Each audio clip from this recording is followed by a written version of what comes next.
Ayyuun akka addunyaatti riikaardii cabsite. Riikaardii takka ilmi namaa hin cabsine cabsite. Dhugaa rabbi.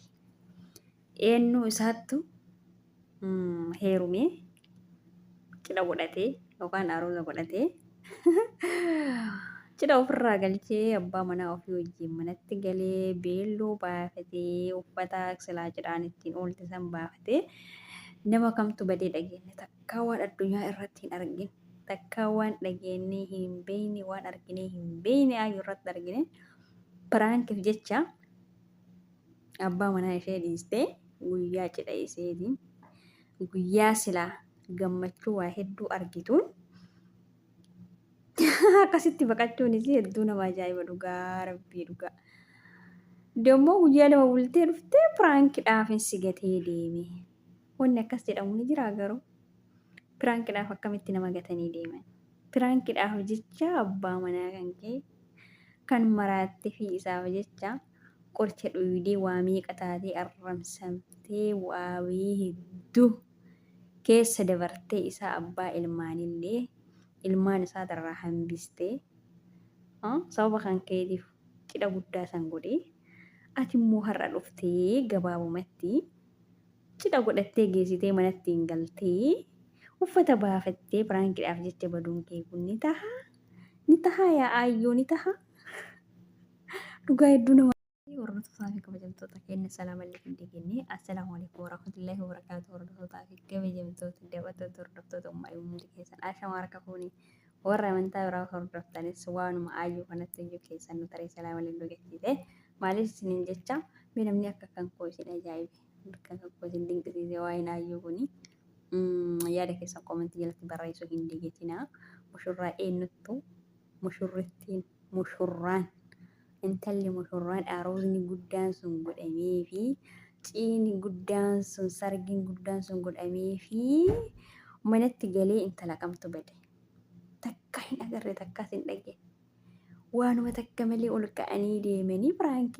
piraankii hojjechuu yoo barbaadde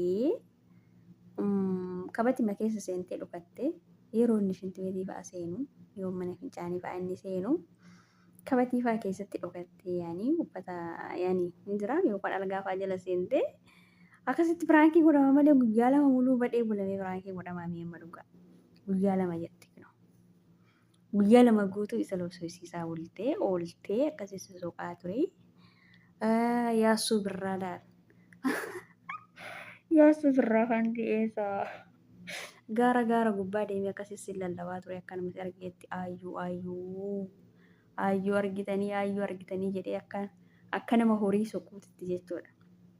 Ijoolleen baadiyyaa yoo jiraattanii horii fa'a yoo nama jalaa bade hoolonni fa'a yoo nama jalaa bade lallabanii gaafatan hoolota akkasii argitanii horii akkasii argitanii jedhanii gaafatan malee namni nama akkasii argitanii jedhanii nama hin gaafatan dhugaa akka nama horiititti si soqaa turalla akka waan horiin badeetitti si barbaadaa turan. Innaa bakki si hin barbaadamne hin jiru. Kana guutuuleef maalooyi maaf abbaa ilmaanii akkasitti dararta yaa'ayyoo maaloo si godhe seedoon akkasitti isaa zabda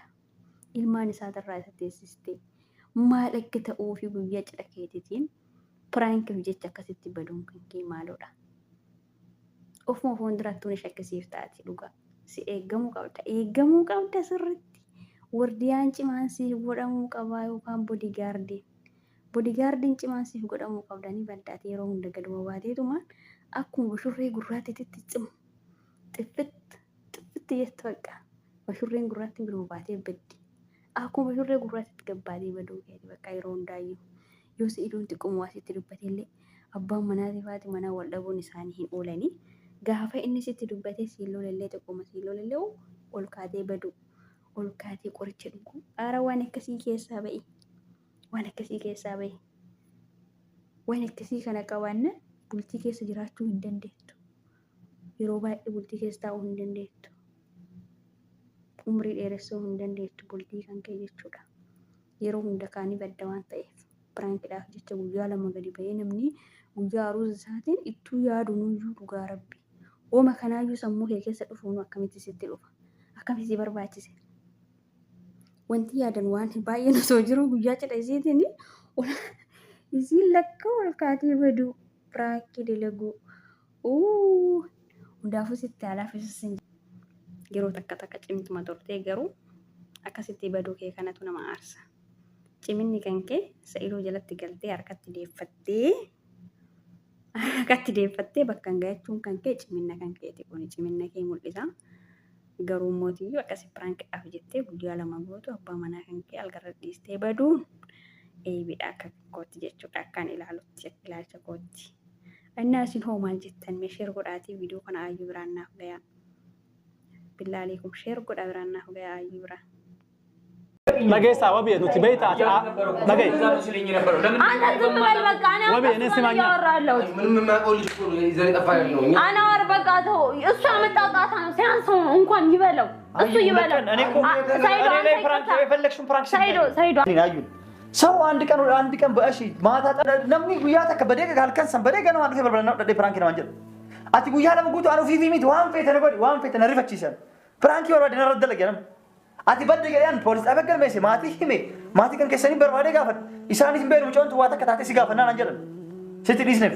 ኦይሪ ቦስ ወራፊን ጉያ ለምጉቱ ነምኒ ጉያ ተከ ፍራንክ ነው ጎል አቲ ጉያ ለምጉቱ ፍራንክ ነው ጎታ አኒ ፊፉ ጮንቱ ፈያን ቀብሩ ፈጀታ ቱርቴ ዋ ማልቱ ዋጀሬኒ ነማ ዋጀሬኒ ቲሞ ማልታቴ ነው ጀነዋቱ ኛቱ ማልታቴ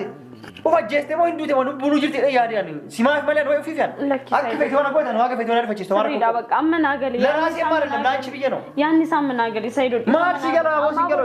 አደመለ አቲ ነው ሰዳጅ አቲ ቦረ ያ ጀስቴ ካቴ ለከይዶ አማቦለነ ግራቡዩ ና ጀስቴ ና ዋቴ ፍራንክ አንቺ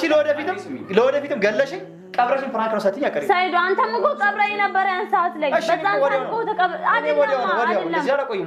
አይደለም ሳይዶ አልፌ መጣሁትን ታውቃለህ አይደለ ሳይዶ እሺ እዛን ቀን እኔ በተለይ ለአንተ ብዬ አይደለም ይሄ ሰው ያስገባኝ ጣጣ ውስጥ ነው አንተን ብድር ለመመ እባክህ ስሜን አትጥራ እሺ አጣራም እሺ ለባን ታስተረቅማችሁ እኮ እሱ ያለፈውን ነገር አልፏል በቃ ማንሳት አይጠበቅብሽ ግን ይሄ ሁለት ቀን ፍራንክ ብለሽ ያልሽው ነገር ይሄ ብዙ ነው እንግዲህ አናር በቃ መስሎኝ ነው አይደለም አናር መሰለኝ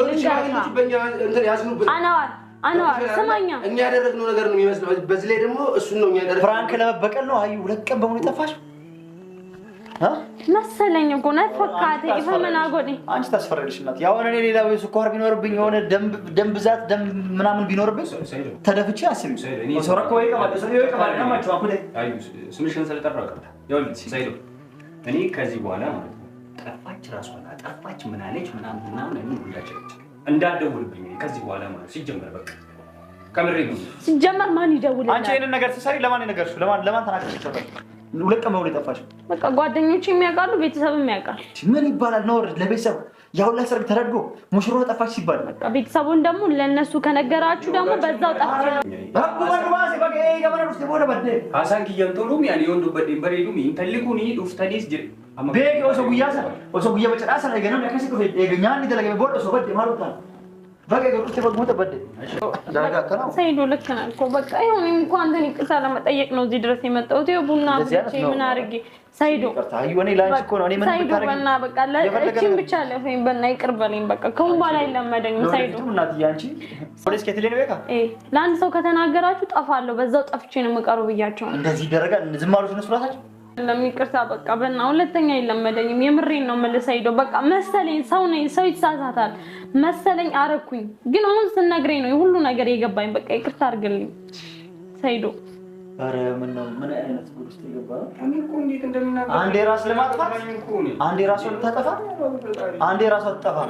ለወደፊቱ ምን ታመጭ ምን አይነት ታመጭ አረ በቃ ሰይዶ በና ሰይዶ ምን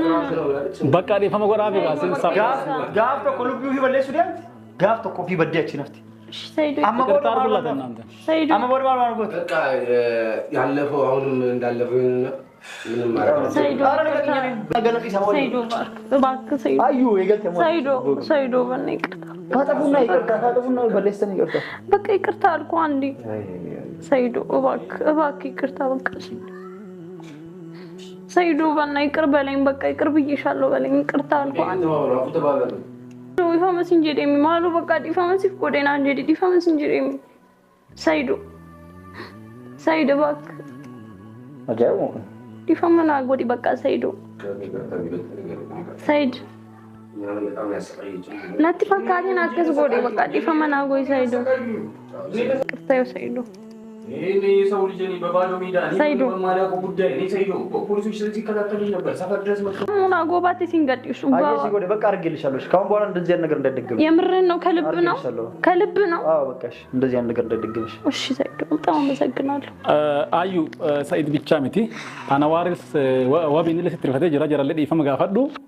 እንደሳኔቱ አናዋር በጣም ይቅርታ በጣም እኔ ብዙ ጊዜ ማለት ነው እኔ ብዙ ጊዜ መጥቼ ምናምን የመናገር ነው እንትን ይለኝ ነገር ግን ሊያስሩን ሲፈልጉ ነበር ያው አይደለም ልንገርህ ወቢ እናንተ ምክንያት ማለት ነው ልክ ነው ወቢ ልንገር በቃ የሰው ልጅ ነኝ እናንተ ያረጋችሁብኝና አሰብኩና ይሄን ብድር መመለስ አለብኝ ኢቭን ለሱ ልክ ሳይሆን ለአንተ ልክ ብዬ በቃ ያን ነገር መመለስ አለብኝ ብዬ ነው ያሰብኩት ተቆጭኛለሽ እንዴ እኔ የሆነ ነገር ልናገር ሲባል ቁጣ ነው በቃ ሁሌ ማለት ነው በቃ እሺ ይቅርታ አድርጉልኝ በቃ አይለመደኝም ነው እኛ እኮ ችግር የለብንም ይቅርታ እንሻለን ግን ከኛ ደግሞ ትልልቅ ሰዎች አሉ ሌላም